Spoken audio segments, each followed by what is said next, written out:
This afternoon, I'm particularly excited about the topic because, we're involved in this space, working with many of you on different startup opportunities, and we're always talking about the potential, the opportunity and market readiness and problem-solution fit. But I think the topic this afternoon, talking about, scale and stickiness, is ultimately what it's about. If we're not building fast enough, if we're not keeping our customers, how we're retaining them, we're never going to realise the ambitions that we're all talking about in our particular plan. So I'm particularly excited also this afternoon of the companies that are going to be sharing with you their experience. And they've all got great experience, and they're three companies that have done enormously well in the region. So the three companies, and I do know, but I'm going to put the glasses on anyway. Erwin Sikmar, founder and CEO of Impacterra, working in Myanmar. I've known Erwin for some time. They've grown dramatically. That they raised 3 million last year, and they've got a lot of expansion plans. But Erwin will be telling you how they've got to where they are now. So great story there. And obviously AgriTech. On the other side, but from the payments point of view, where's Natasha? Here she comes. And Natasha Ardiani, who's the head of strategy from OVO, which is breaking records in Indonesia in the payment space. And of course, AgriTech's not going to go anywhere unless we've got this combination of payments in there as well. So again, a fascinating story, expansion. How many cities? OVO's represented in 300 cities across Indonesia. So 110 million people currently using, 110 million. Now, you all know that there are 270 million people in Indonesia, so do the math. Somebody tell me what percentage that is, but it's pretty close to 50% of the people, okay? And also been partnering with Grab since 2017. Vincencio Sariao, Chief of Business Development from TaniHub. Now, TaniHub, you'll all know, just recently raised $10 million. So a big round of applause for raising $10 million. Now, why is that important? Why am I so excited about that? Because, as we know, a high tide raises all boats. And when we start to see this kind of investment coming into the industry, it's truly fantastic. Now, people don't raise 10 million without actually having done something and also convincing their investors what the future holds. And that's why we're all here. And it's great to see in this fourth series, again, we continue to have more and more people coming each time. And on that note, the fifth is the final one. I think it is no, it's not. Oh, see? The second last one, the penultimate. See, I love that word. The fifth is coming on the 19th of September, and it's going to be about corporate startup partnerships. I will release more details on that, but it's the 19th of September, so put that in your books.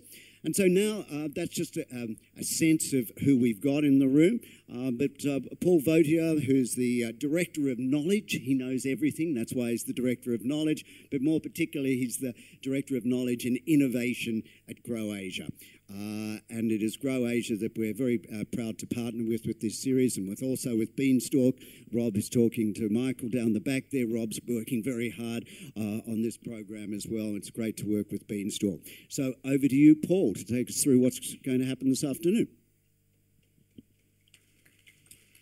I want to start by thanking the three businesses that have come here. As Adam said, all of them have gone through those steps of learning how to acquire customers and how to get them to stick with you. And I want to thank you for your generosity and sharing your insights with the rest of us here. It's fantastic. So in terms of the format of what's going to happen this afternoon, each of the three businesses will have a few minutes to present what it is that they do and the value that they provide to their customers. And then we're actually going to use an interview format to interview them, to really tap into how do they acquire customers? What's the journey from hearing about their product to becoming a customer and then through to stickiness? What strategies, what ideas do they use to get their customers to stick with them? Because this is what we're hearing again and again and again across AgTech. It's great to put a value proposition out there. It's great to put out a product that provides advice, provides finance, provides payments, and value is critical. Your business is going to go nowhere if it's not valuable to the customer.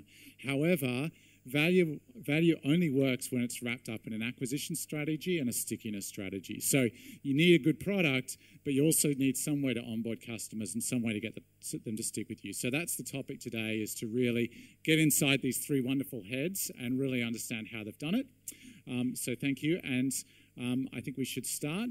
Just so that you know, once the interviews are complete and we've sort of heard from our panel of experts, we will move into some group discussions around the edge, and you'll have the opportunity, because so many of you have done this yourselves, you've built businesses yourself, you've built solutions, you'll have an opportunity to share with others and really go a little bit more deeply into some of these topics and share ideas with one another in small groups. So I'll invite Erwin to come up first and share a little bit about the Impact Terra story and what you do, and then I'm going to interview you.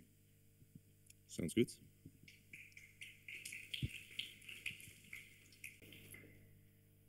Thank you. So my name is Erwin Sikman. I'm the founder of Impact Terra. So Impact Terra is based in Myanmar and is helping smallholder farmers in Myanmar. This is one of our customers. And as you can see, he has a smartphone and is using our application, so has also regular use and access to data.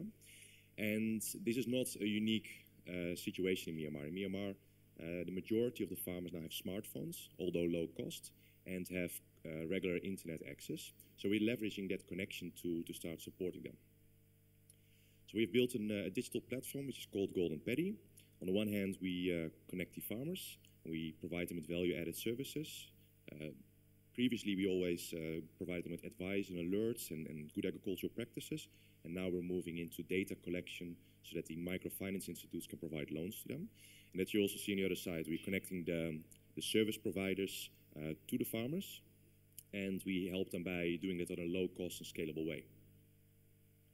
So the farmers connect to a mobile application and Android application, and we'll discuss a bit more about the tips and tricks that we have been incorporating to make it sticky. And to just very briefly introduce the topics of today, one is about how to acquire farmers as users. And there's two channels that we're using, two general channels, online and offline. And online social media, especially Facebook, is very, very powerful in Myanmar. We've been able to reach up to 3 million unique people per month, sometimes per post, almost 1 million. So the reach is amazing, but the targeting, of course, is more challenging. And getting these people then in your application and registered, that's the big challenge. So these numbers are unfortunately therefore a bit lower. And offline, through events, through CSOs, NGOs, ambassadors, has been very effective. So it's very targeted. It helps farmers to understand how to download and install and register on the app, and also how to use it. But it's not a very scalable way of doing, especially, for example, with this group. They're very effective, but they're effective in a sort of radius. It's very difficult for them to move to another township, another village, because they don't live there, right? So, and then finding such a partner, and it will also be one of the topics of today, partnerships, is very challenging for us. So how to create stickiness and engagement, and we'll go through it in the interview in a bit more detail. We see three things that are important. One is you just need to provide higher value, right? Your service needs to be more valuable than the existing service that the farmer has. On the one hand, that's relatively easy in Myanmar because farmers are very much excluded from any service. But you still need to make sure that if you provide a service digitally, that they can really do something with it and they can generate or extract value out of it, which is, of course, are one of our main challenges. Then using your digital product or service, the barrier to use needs to be low, right? And in Myanmar, we'll discuss it again in a bit more detail later. It's very difficult. Acquisition channels like Google Play Store are almost not being used. Keeping people up to date or keeping their apps up to date is very difficult. So there's different barriers for us to reach them and for them to download and for them to use our products. We're handling that, and it's of course getting better over time. And although AgriTech is very much about using technology, and in our case, we really want to provide our services through our application as much as possible, the human interaction is very important. And that doesn't mean that you need to have people connecting face-to-face all the time, but to a certain extent. but it's also just important to replicate the human interaction, the trust that you have with your user. For example, by having a call center, having a chat, and picking up the phone if somebody calls you. So these are the 3 key lessons that we apply in our business, and we're going to discuss in a bit more detail. Thanks, Erwin. So we might step through each of those strategies you talked about. So you talked about social media. Would you say social media is the main way that people first hear about Golden Patty? Yeah, I guess so, yeah. And what sort of form does that take in terms of how do you get the message or the news of what you're doing in front of them on social media? Are they coming to your media stream, or are they finding out somewhere else? How do you get it in front of them? So in 2017, after we were live for a couple of months with our app, we did big branding campaigns on Facebook, and so both online and offline. So we very quickly increased the community that we had. And if you keep that momentum, especially in the beginning days with Facebook, when the reach was still very high, it has changed a little bit because of some of the issues that Facebook had. We very quickly could build up the community and reach many people. So very, very quickly we could reach many farmers, and they would like and engage with our Facebook page. So we built that platform very quickly. So the first step is getting them to like. So I guess it's called Golden Patty, is it? And what gets them to stay after that point, though? So they've liked your page. What sort of content brings them back and looking and commenting on or liking posts? What have you found works? So we found in the beginning that the promise with Facebook is that you have many people, and you reach maybe up to 3 million people in our case, but they're all different, right? And first of all, they're not all farmers. So we technically don't want them on our application because they're not farmers. So it can be people from NGOs, retailers, people in the room here, for example. So it's difficult to target. And if they're farmers, they're growing all kinds of crops in all kinds of locations. So the whole reason for getting people in our app is because then it's completely customized and the services are specific to you. So on the Facebook page, it's very much about interesting things. It's not specific good agricultural practices, specific deals for you, because we reach everybody, right? So it's like how to, for example, plant a banana tree as a sort of a side project. It was very interesting for people. So we had lots of engagement with that. But our goal is, of course, not to have a Facebook page and help Facebook become even bigger. It's to use it as a marketing channel to get people registered in our app. And that's why we are mostly focused on that. Okay, so that's, I guess, creates a catchment or a group of people that are engaged. You mentioned up to 3 million people. What tools work to move people from being somebody who's liked your Facebook page to then downloading the app? What's the strategy? What works? So if you have Facebook if you have people seeing your Facebook posts, either organic or paid, you still need to get them clicking on something, right? And getting them downloading the app. In Myanmar, unfortunately, nobody is using Google Play Store. So nobody would click on a button, directly download to Google Play Store. You catch them almost directly, and then you still need to get them registering. Once they are on Google Play Store and have installed to Google Play Store, you can also push updates to them, which is unfortunately not, it's a very small percentage of the farmers using Google Play Store. That's a very difficult channel for us. So we need to get people clicking on the button, getting to a landing page, and then clicking on the download button to download the app, to then register the app. So on Facebook, we try to target on certain areas. We know what crops are being grown in that area. We know the crop cycle, so where is it the beginning of the season, at the end of the season, and try to customize the content based on that. So especially if there's a pest outbreak, we just target the content on that. Do you need help with this pest? Download the app. Or do you want to sell your crop towards the end of the season? We will help you to find a buyer. So we try to customize as much as possible to incentivize people then to go through that whole relatively difficult process. So you're providing some value on the actual Facebook page. They can get some general information, but you're continually making that offering of if you want specific advice, if you want information on your region, finding buyers, then you have to come over to the app to get that extra value. Yeah, exactly. Yeah. And it's again because on Facebook we can target a little bit, location-wise at least, and what people like, and there's a function called lookalike audiences. So you upload, you give all of your data to Facebook, and Facebook correlates it with their data, and then hopefully gives you better users. But it's not very targeted, right? And we cannot provide any value, we believe, on Facebook, right? It's just entertainment, it's just social media, it's just sharing, sometimes even bad content. We need to get them in the app, know where they are, what they grow, preferably way more. That's the only way that we can create value for them and create value for parties like microfinance institutes. Let's just go a little bit more into those issues of how farmers download. What are some of the technical things that you've done in terms of the size of the application or the way that the application operates to deal with those low-cost phones, keeping the data usage reasonable for farmers who probably find it pretty expensive?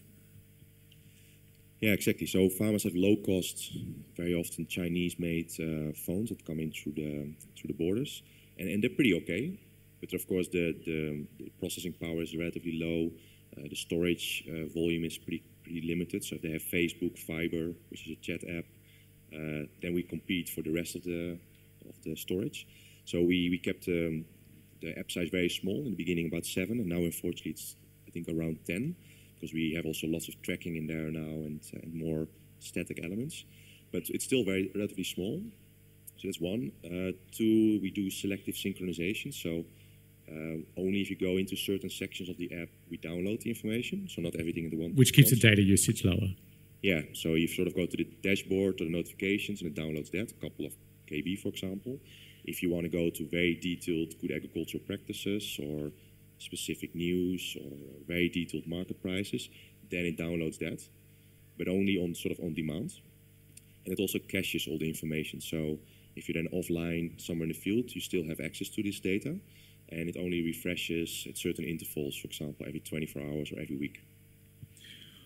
So we've spoken about social media as an avenue for making people aware of your service, migrating them across into the application. We've talked about how the application itself is designed to minimize that download size, minimize data usage, to keep data available offline. So when farmers are standing outside of the coverage, they can still access.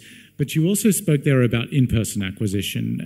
Who does that for you? Do you pay them? And how does that compare to social media, I guess, on a cost-benefit basis?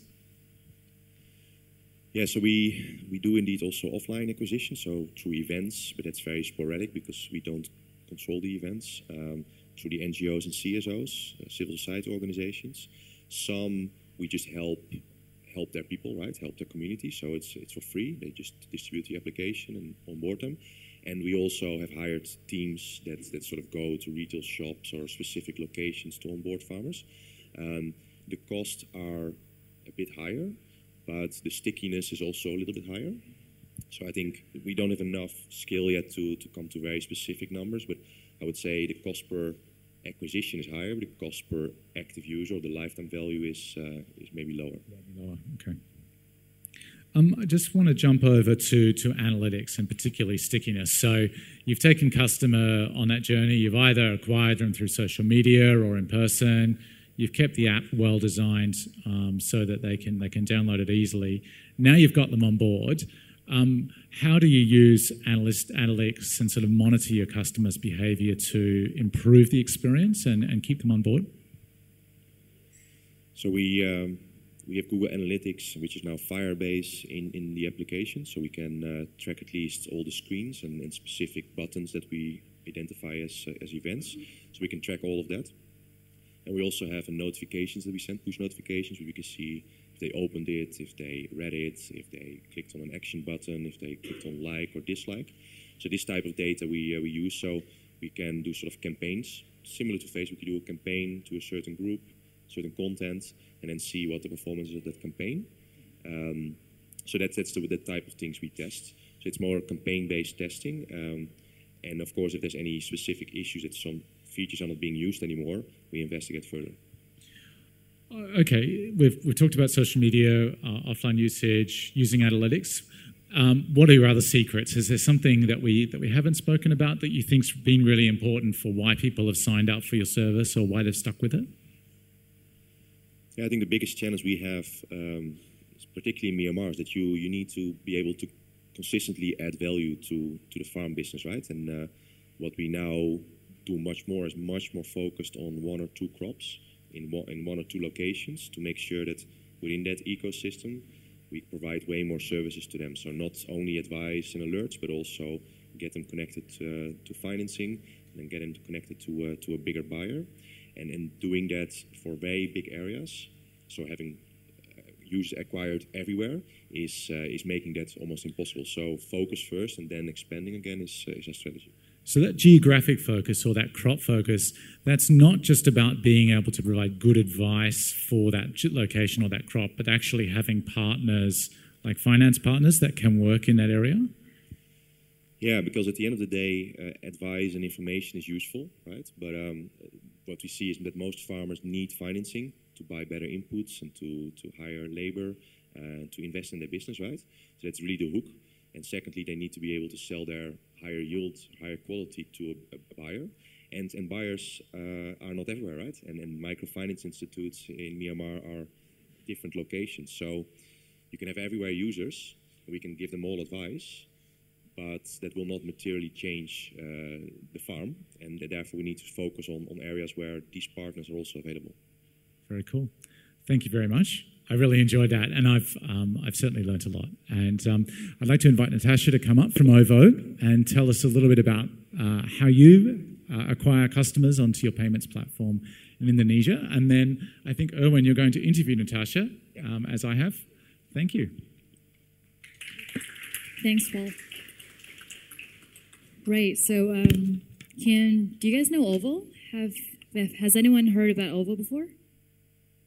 No? Okay, only a few hands. So basically, OVO is like one of the two top payment app in Indonesia, and we don't just do payment, we also do financial services. So when we say payment, we talk about electronic money or digital money, and a financial service ranging from lending, insurance, money market fund. Within lending, we have business lending and consumer lending. So our vision is to become Indonesia's largest non-bank digital financial service organization with an open ecosystem. So open ecosystem is actually our main strategy. And the mission is to provide equal opportunity through financial access by building reliable and convenient financial solutions to empower SMEs and livelihoods of a lot of people. And this is basically the landscape of Indonesia at the moment. So 56 urban population, 74% of them is unbanked, and cash is basically still king. That makes our challenges quite difficult. So OVOS is a 2-year-old app, and sorry. So this, as I said earlier, we've done both payment rewards and also financial services. So we also do online KYC, and KYC and Know Your Customer is one of the pain points that the reason that banks haven't been able to acquire customers in rural areas. So we do our KYC is thoroughly, fully online. And there are other features that you can read on the slide. And then these are basically the use cases of OVO in Indonesia so far. So pay for parkings, order for food, and offline merchants, online merchants. For online, we partner with Tokopedia, one of the largest e-commerce site in Indonesia. Also Sociola that sells makeup, and a dozen of other webs and apps. And for offline merchant, we've had networks, and we have presence in over 400 malls and over 250,000 merchants. And then for food, well, we're integrated with Grab. So I know you have GrabPay here in Singapore, so think about OVO as GrabPay here, but with more extensive feature, because OVO has its own app, unlike Grab here, which is like GrabPay embedded to Grab app. Other long-tail use cases, groceries, cinema, utilities, you name it. Well, we try to be super useful to our users, and we try to be ubiquitous as well. And since we're talking about stickiness and retention and acquisition today, maybe I'd like to focus on why OVO as a, we're only 2 years old, but actually we're already bigger than our competitor. This is the answer, basically, because we're doing all this ecosystem partnerships that has enabled us to acquire the type of customers that otherwise wouldn't be available to us. And so right now we have basically two main ecosystem partners, which are Grab as a ride sharing and other services, and also Tokopedia. And as an offline retailer, what we meant here is because we have the largest networks of malls in Indonesia, so over 300 malls, which was one of the first use cases that OVO had. So at malls, we were available at malls and parking lots. So in certain parking lots in Indonesia, the only way of paying was OVO. But that's not the case anymore because that's monopoly and the government didn't allow that. So now they also accept other type of payments. Well, right, this is the partnership journey that OVO has been through for the past 18 months and a little bit over. And obviously we've worked hard to acquire all these customers and prove to them why we're worthy of partnering and how we maybe tweak our value proposition a little bit to adjust also to accommodate partners' needs. So we found this really, really important because we cannot just go out there and okay, please use OVO, but then they would say why. And maybe later in the interview, I'll tell a little bit more about why long tail use cases acquiring SMEs are one of the hardest. And also, I'd like to learn from the panelists on SMEs acquisition. So I think my time is up, and it's time for the interview. Thanks.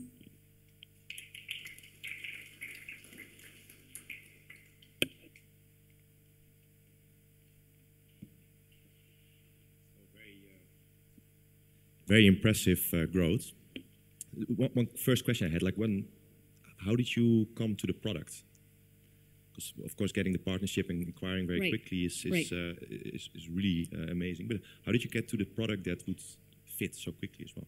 Right. So in the beginning, OVO was a loyalty app. It was a loyalty app. So it was founded by this conglomerate group in Indonesia, and they had the largest chain of malls. And so retail network, hypermarts included, and bookshops, you name it. So they thought we have all this retail network everywhere. Why don't we create a unified payment, no, not payment at the time, rewards, loyalties app that could enable their users to, create a loop of ecosystem. So they buy at hypermart and they could also redeem the points at someplace else. That would be useful, right? So that was the first idea. And then after that, they thought, okay, this works. So then what's next? And then they were inspired to create a payment app. And then they partnered with Grab and then Tokopedia. It was a dizzying, actually, pace of growth for the past 18 months. In terms of product, well, to get the right product wasn't always easy, right? So after, okay, it's not just a payment product, but then how do we have to solve the top-up problem. We have to solve the cash-out problem because in Indonesia, as the slide states, 64% is still unbanked. So how are we supposed to help the livelihoods of a lot of people if we only enable virtual account top-up or bank transfer top-up? So what about the cash people, right? So we also went through that. And in terms of payment instruments as well, we enable partial payment, so payment with the cash itself and also with points, so that your point doesn't go to waste. That is very annoying when you have mileage and they have a warning that, oh, your mileage will expire in 2 days. Use it now. So we try to avoid. That's what you do, or? Well, yeah. So we try to make use of those. We try to educate our users as well that, oh, you can pay with points and 1 point equals to 1 rupiah and such and such. So the product, the journey to get into the perfect product, you name it, for an ideal product for a customer hasn't been always smooth and easy. So is the product still, you would say, more like a loyalty scheme or really a payment? Now it's payment. Service? Now it's payment, and on top of that, we have virtual credit card, actually. It's called OVO Pay Later. So, in Indonesia, a lot of people don't have access to, banking, and moreover, access to credit card. I think only 2 or 3% penetration of credit card on an overall population, which is really low, right? Maybe 6-7 million people. So that's why we thought that I think the VCC virtual credit card was a really good idea because it will enable people to shop, to buy, to consume better. And so now they could do that. But since KYC and background check is one of the issues, so we've been only operating on whitelist mode. But yeah, we've been trying to grow the use cases and also to make our customers' life easier. Yeah. I think the use case is very important, right? If people cannot do anything with your wallet, and that's by onboarding all of these partners, you create use cases all around, right? So what was sort of the first use case, and how did you convince then the next partner to add their use case to your service offering? Right. The first use case was the malls, like offline merchants at the malls and parking lots. So those were the first use case, and then Grab came in. But because with the malls, right, you only target affluent market. So only people in first and third, maybe third tier, second and third tier cities can have access to malls and merchants at the malls. So then we added the Grab element, and then with that comes the ride-sharing use case and the food use case, delivery and such and such. And with that also comes how do we, because it wasn't as easy, right? At the time, most of people at Grab in Indonesia still pay with cash. So then what will entice them to use OVO app? They're like, oh, it's okay, I bring cash, right? So then we created this new feature whereby you could top up via driver. When you top up your driver, so if you're a Grab driver, I could just, say my ride is 17,000 and I pay 20,000, keep the change, right?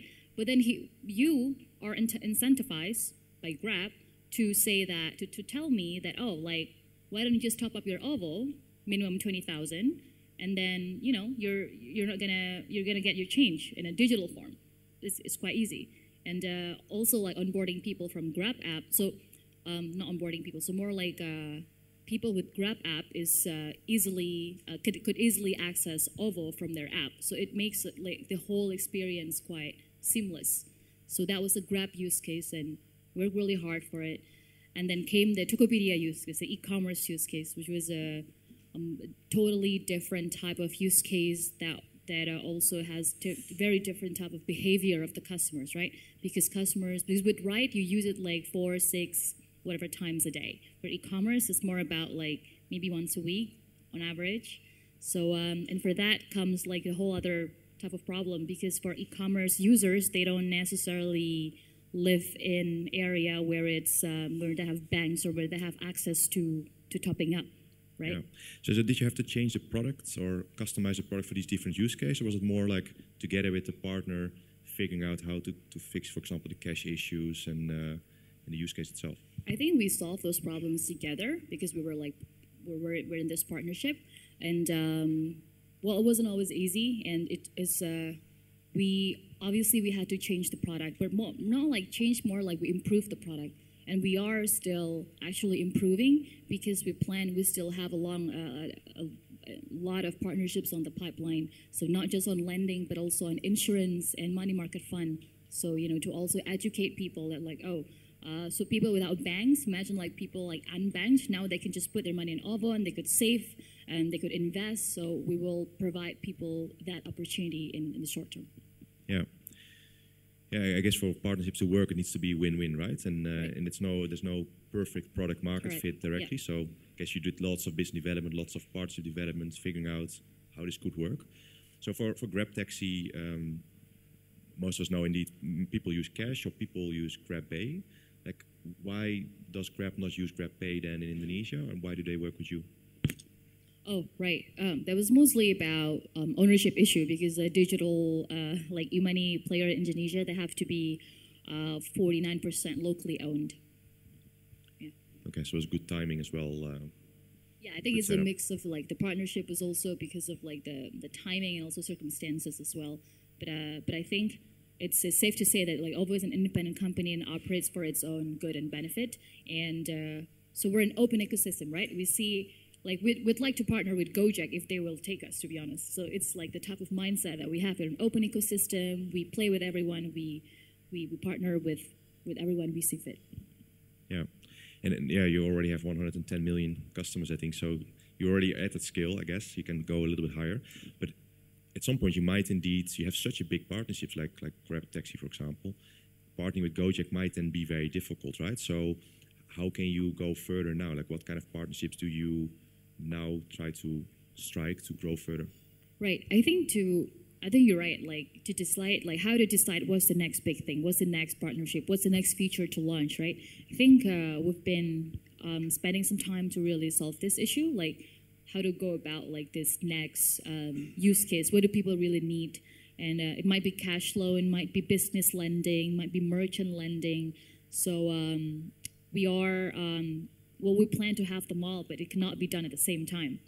So actually, or maybe like our guiding principles are, back to the drawing board, and we see like, okay, for our current customers, why do they still use GoPay, right? Like why they don't just exclusively use OVO? So like we try to close those gaps first, then we go to the next use case, whether it's like retail or long tail.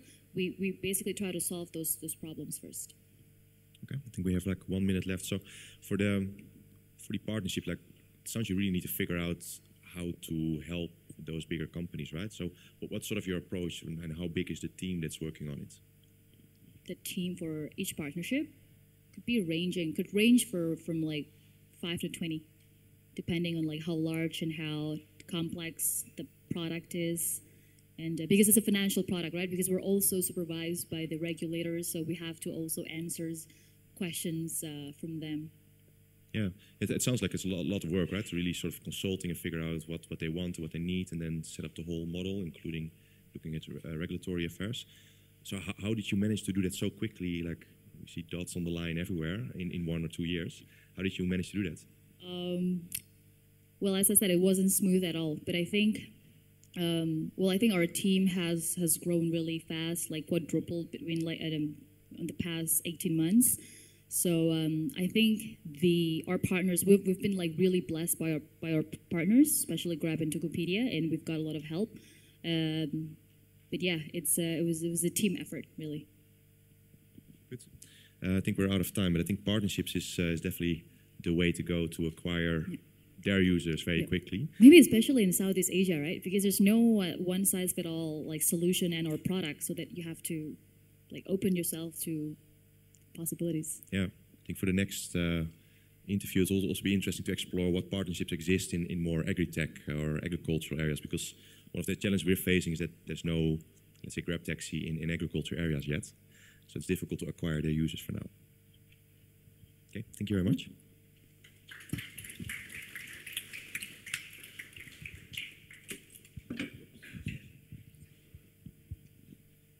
Okay, good day everybody. I'm Sario. I work at TaniHub, as been mentioned. I'm going to explain a bit. This is the shape of Indonesian agriculture. What makes it interesting is, if we look at the landscape, we are in thousands of islands. So our farming system, actually, we are able to plant mostly all the tropical fruits. The other challenge is the infrastructure.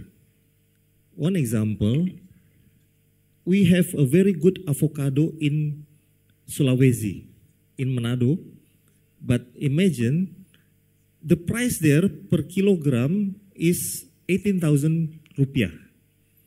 But to fly there, the cost of transportation is 19,000.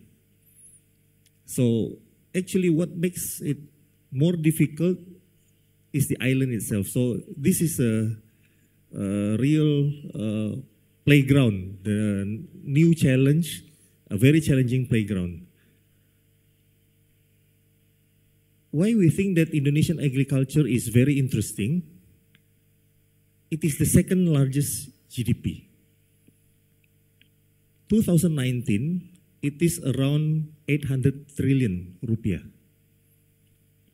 2015 grows to around 900 trillion rupiah. And then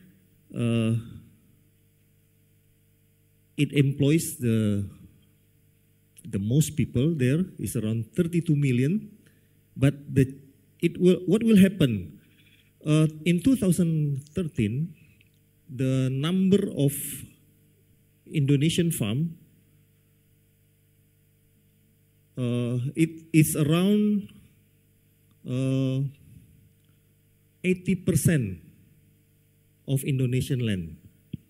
But what will happen if we don't preserve it?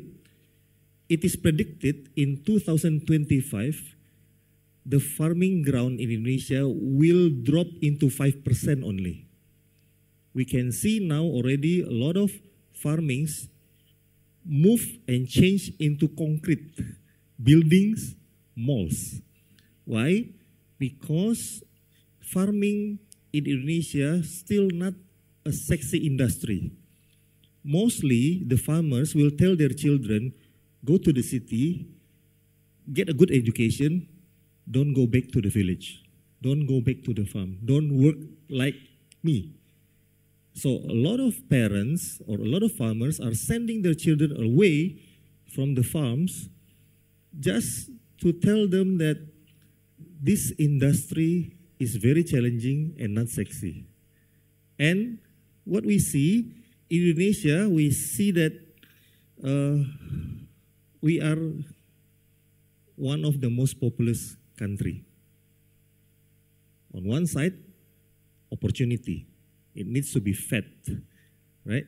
And then next, this is our big dream, agriculture for everybody. Agriculture for everyone. Why? We realize that improving the agriculture cannot be done by the government only, cannot be done by one or two parties. So we need to involve everybody in taking Indonesian agriculture to a better shape. What happened? Tani Hub is initiated by two youngsters, 25 years old and 26 years old. They are answering why Indonesian agriculture is not able to improve like the neighboring countries. Yeah. What happened? As we see that our agriculture is formed by the market. The biggest portion is modern market. They say that a good mango must be 400 to 450 grams. What happened to the smaller fruits? What happened to the bigger ones? So what we want to change it by telling people that we need to understand more, and we want to make people understand that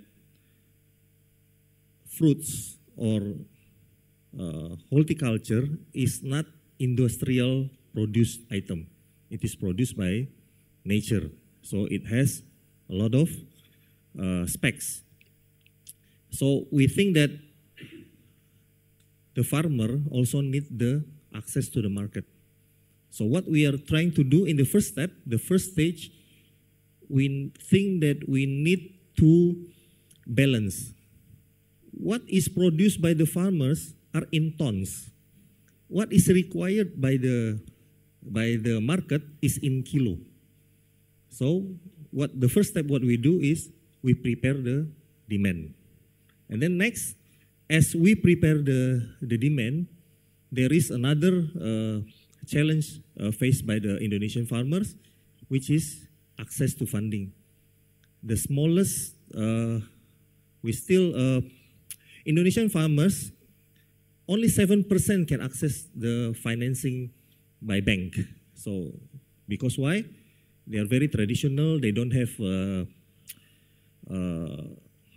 paperwork. So We think that one of the answer is to prepare peer-to-peer lending for them. And then access for information and access for tools. And these are the tools that we prepared for them. So we have internal inventory. This is for crop monitoring. We have e-commerce. We have driver app, so we manage our own delivery as well. And then we have the vendor apps for the vendor to put in their products. I think that's it. Thank you.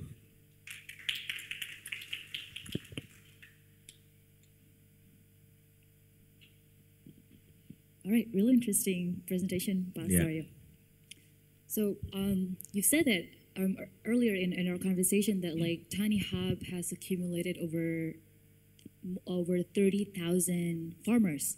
So like, how did you go about that? How did you manage, and maybe like how long did you, come to that number? Well, we are less than 3 years old.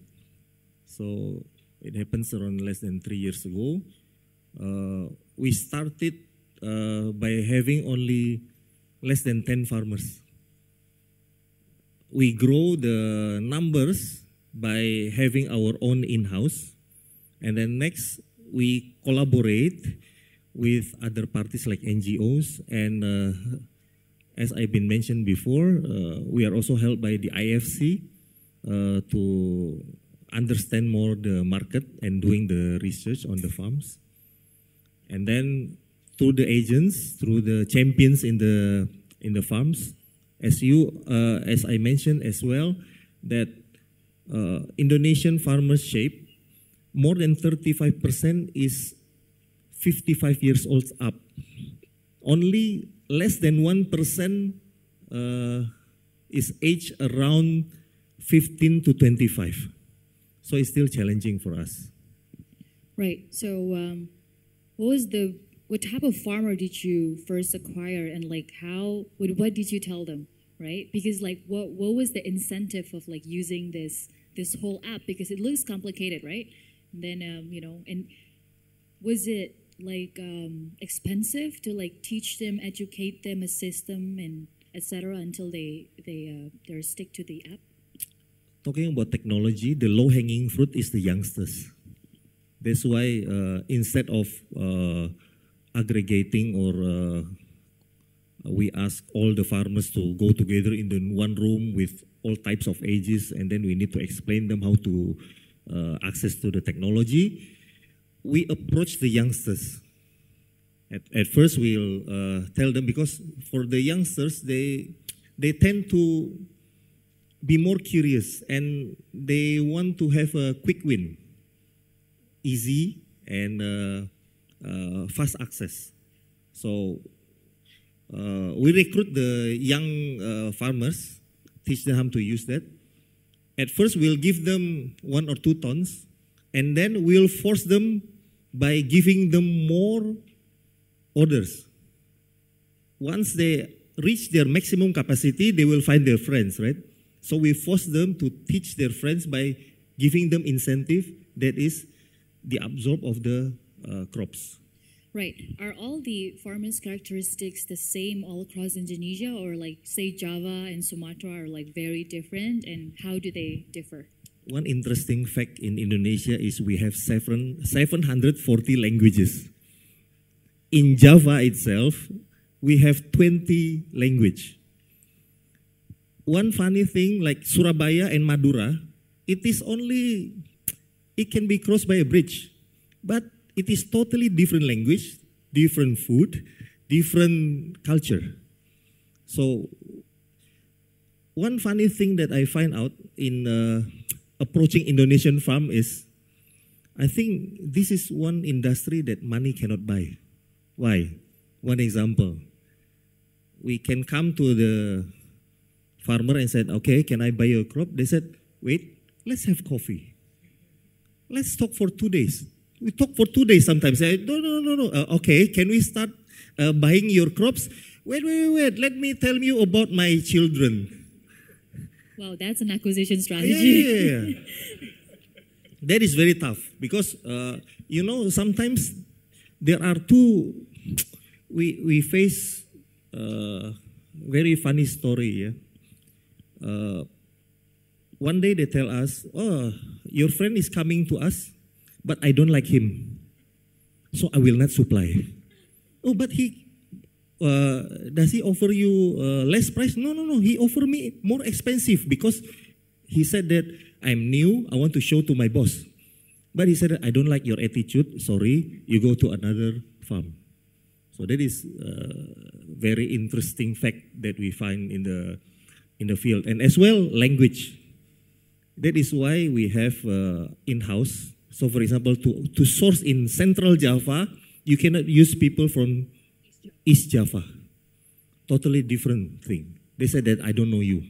As well as in West Java. West Java, Sundanese. Sundanese, if you ask people from Central Java to buy in West Java, you will not get the goods. So I think this is also why not many people can penetrate Indonesian farming. And a lot of fellow of my friends in another company said that why it is difficult. We have money, we have capital, but we still cannot find good products. Right, but you've been using this hyper-localized approach since the very beginning. So like, how do you go about like 30,000 or like 100,000? Do you plan to hire 1,000 local youngsters that speaks local languages, or like how like do you envision like Tani Hub to grow, to scale? To influence, mass influence is a very difficult art, and we are not going there. As we mentioned, we will not gather all farmers in one village and then we ask them to, okay, start supply us, start work with us. Again, we are using a champion approach. We approach 1-2 group of farmers. We work with them, do models. When it works, they will tell their friends. And they will willingly join. I think, as been mentioned by our president in the last debate, you know, in one night, the interest of the farmers that wants to join with us, so usually it's around 10 to 20, suddenly grows to 500. Only in one night, when the president accidentally mentioned, we are shocked. Why? Because we never think that the president will mention, okay, use Tani Hub. Tani Hub is one example. But I don't think it was an accident though. No. It's accidentally. It is accidentally. Well, for those who don't know, so Indonesia just underwent an election, a democratic one, and so it was Tani Hub was mentioned. Tani Hub was mentioned in one of the presidential debate, one of the debates. There was like 5 rounds, I think. There's a lot of rounds. Yeah. And so is other like local grown startups. Yes. So it was good that the government pays attention. Yep. So that was one of the causes, one of the drivers for your traction, is it? Yeah, one of them. We have to admit that we can write that moment. We can write that moment, yes. That's great. So I said earlier, like, so from 30,000 for 100,000, like as you said, you don't plan on gathering people and like sort of impose your app, but usually like, so like, I'm just wondering, what's your scaling up strategy then? Because like, since the approach is very personal and human intensive, so meaning that you know, the number of people you hire, you know, correlates to the number of farmers you acquire. I think it's mostly similar with others in business. Nobody will talk to small-scale business. Once they know that when they are working with you, they can prosper with you, they will chase you. So what is the key that we can use? We grow the volume. How to grow the volume? We prepare the market for them. So it is between egg and chicken, to prepare the supply first or prepare the demand first. We choose both, we prepare both. So that's why we are actively looking forward and actively doing collaboration. So collaboration is also the key. We cannot work alone. At first, we start with building our own vehicle of delivery. Now we think that why we need to reinvent the wheel? Let the other party do it. So that's why we start working with porter, with shipper, to do the delivery of our goods. And also, for us, working with the SMEs, we don't need to build our own SMEs. We don't need to approach ourselves.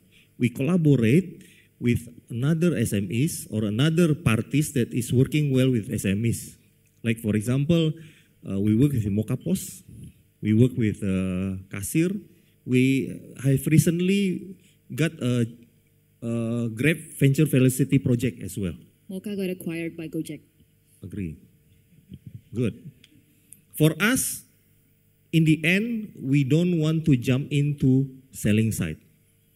We are very specialized in sourcing side, and we are very proud of it.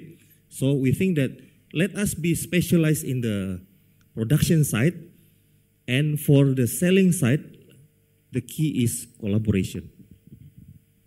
Good. I think we're also running out of time. Maybe a round of applause for Pasario. Thank you very much. And,